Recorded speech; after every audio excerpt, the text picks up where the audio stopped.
My brothers and sisters,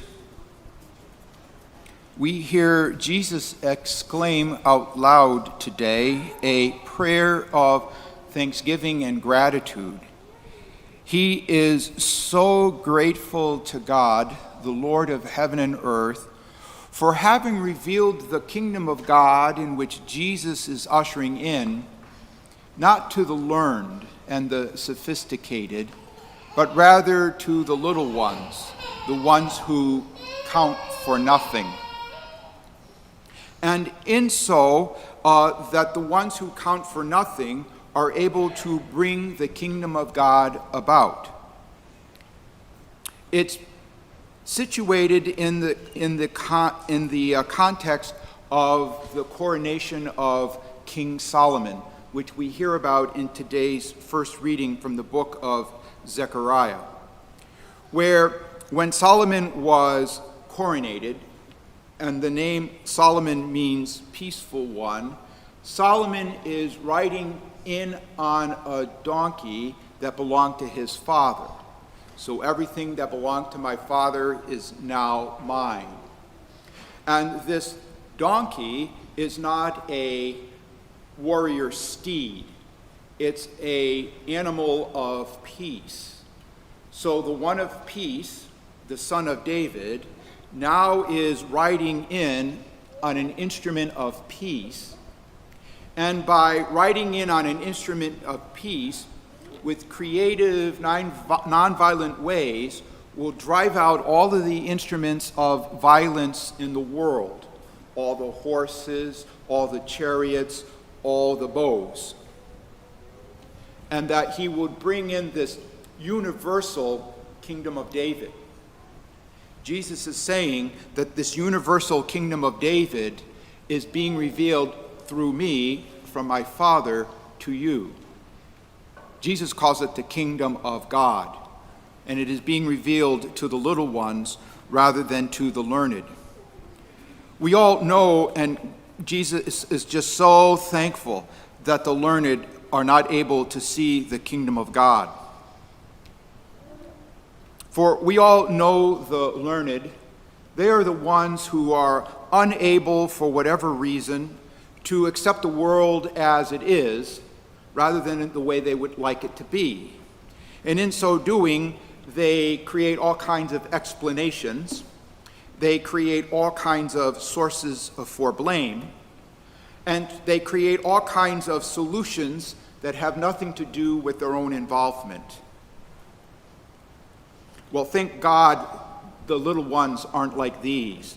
Thank God that the kingdom of heaven isn't revealed to such as these, but rather the little ones, the ones who count for nothing, who accept the world as it is and work and labor for the peaceful advancement of the kingdom of God in all of the world through all its violence.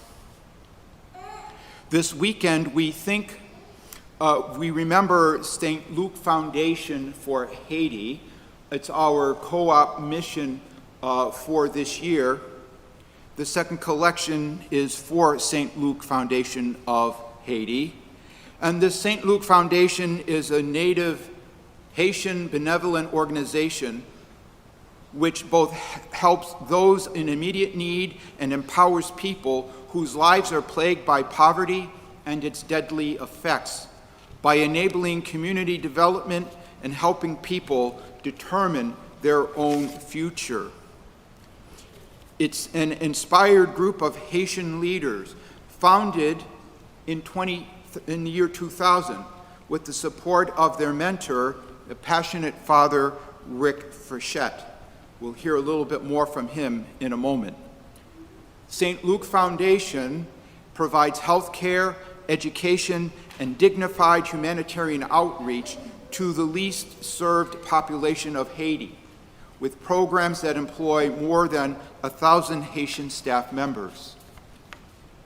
The St. Luke Foundation accepts Haiti as it is, and not in the way that they would like it to be, and work to heal it, work to bring it its healing, work to carry the cross of Christ as a yoke together.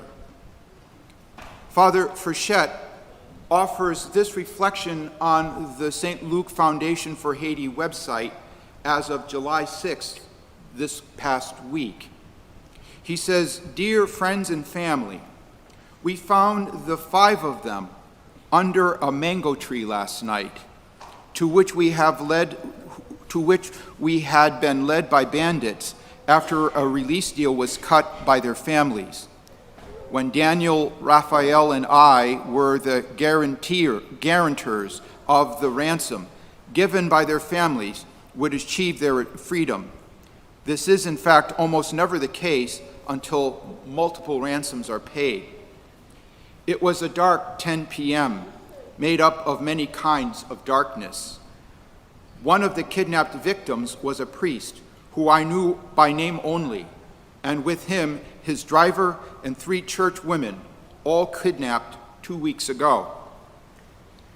After 2 hours in dark scrublands on semblances of dirt roads, we arrived at a crossroad where there were about 30 people, many wielding military-sized weapons. It was suddenly easy to spot who we were looking for.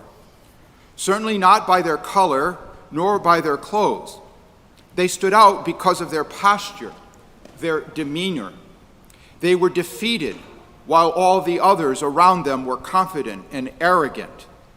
They embodied Psalm 129 of David, which begins in Latin, De profundis, out of the depths I cry to you, O Lord.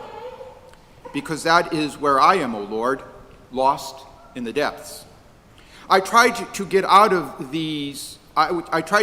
there with them as fast as we could, but because of the fuel shortages and illegal markets, my recently filled ambulance must have had diesel cut with water, a common tactic in these settings. The engine pump was struggling, and we could not muster a getaway above 20 miles per hour.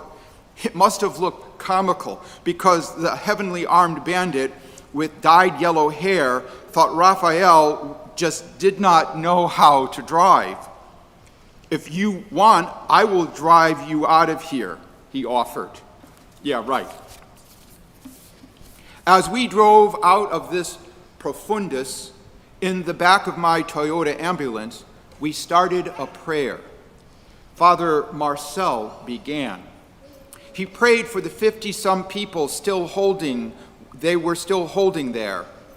He prayed for the dozen new ones who arrived every day from kidnapping. He prayed for the souls of his fellow kidnapped victims who were killed even though ransom was paid for them. He prayed for those who beat him repeatedly as if he were, in his own words, some kind of thief. He held the side of his face still swollen from what must have been a mighty slap. He offered a thanksgiving for their liberation. Our 5 new friends stayed with us last night at the Passionist house. We had a small meal. They had showers and clean linen on their beds. I told them our morning prayers would be at 6:30, followed by Mass. I mentioned it only so that they might feel welcome, but I insisted that it would be wiser to sleep as long as possible. But Father Marcel was there for lauds early this morning. The instructive hymn, the slow and soothing psalms to begin the day, the canticle of Zechariah promising the divine light that will shine on those who dwell in darkness and the shadow of death, that promise that our feet will be guided by God into the ways of peace. I asked Father Marcel to be the celebrant of the Mass. He hesitated, but he accepted. I watched him respond to any loud noise outside of the chapel with startled and darting eyes. I saw the holy bread tremble in his hands as he raised it to heaven. I watched his genuflections on unsure knees with head bowing profoundly. Yes, the body keeps the score.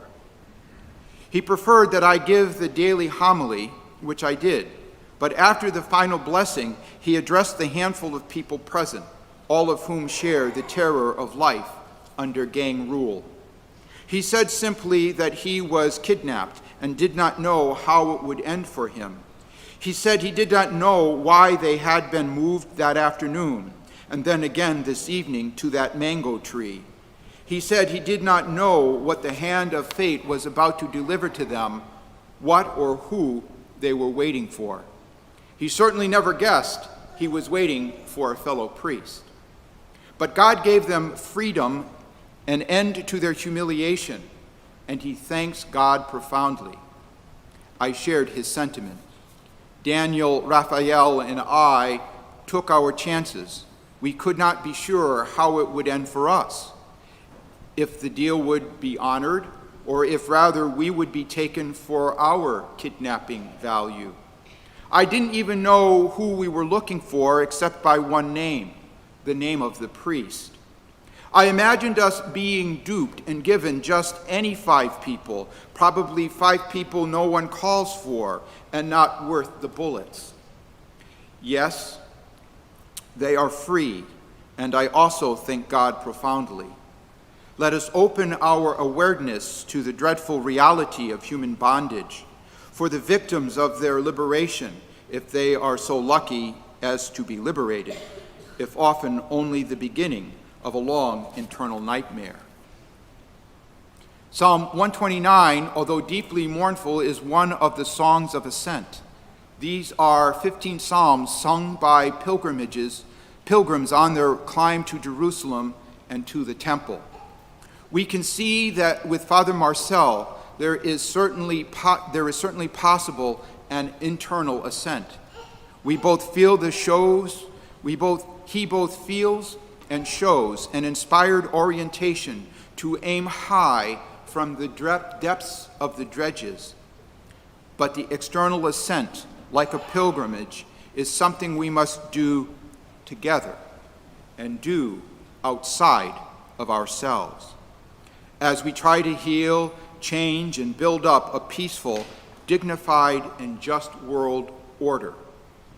We ascend together to a world order that forbids and abhors the bondage and battering of human beings, the reign of the bandits, with the many destructive consequences for society that comes with it, is very much endangering our important work, especially in healthcare and education. We are in distress in all forms, physical, emotional, financial, as is everyone else. Yet we do not surrender our hope. We do not sound the retreat. Please know how essential and how deeply appreciated it is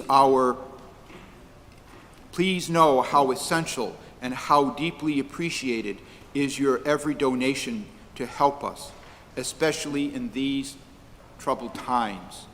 Peace and all good things from Father Richard Frechette, Passionist priest in Port-au-Prince, Haiti. Carrying the yoke together, laboring for the kingdom of God. Imagine what that might look like in our parish.